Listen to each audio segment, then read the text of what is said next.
So this next exercise, the single leg squat, is quite a progression on. So because of the single leg component, you're now really challenging all the stabilizers in the hip and sort of around the ankle range, ankle proprioception as well.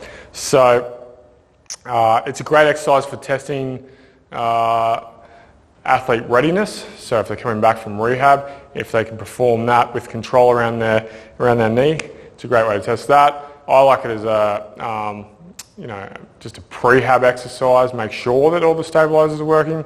But guys use it in rehab. They use it with adolescents to prove they're ready to do heavy weighted back squats, stuff like that.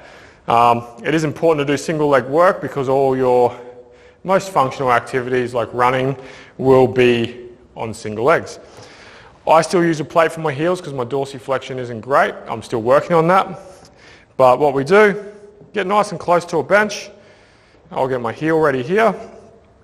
You still want to have a little bit of that like tension in the floor like I've talked about in other squats and deadlifts, but it's hard to maintain that in a single leg situation. Foot out in front, shoulders back. I like hands in front when I do a single leg squat, and the goal is control. This exercise is all about control. So I'm going to come down, touch, come back up. So the actual explanation of it's quite easy, but execution can be quite tricky. I've done a lot of these in my time. I'll show you from front on. What you're really watching for is where this knee's tracking. So getting set up, nice and controlled, down and up. You don't really want to sit, it's a touch and go, and you're really watching if this knee goes into valgus. So you really want to be able to control that with that hip up there. There's a lot of argument around depth. Again, I look at it like athlete performance.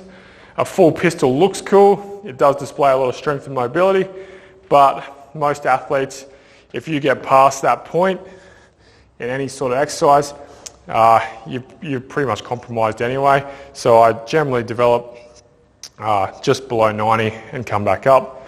And that takes a lot of risk out of the movement because you're not getting into that posterior tilt and full hip flexion under load. So I don't have an issue with going into those joint range of movements, but you've got to watch the load. So it's a progression thing.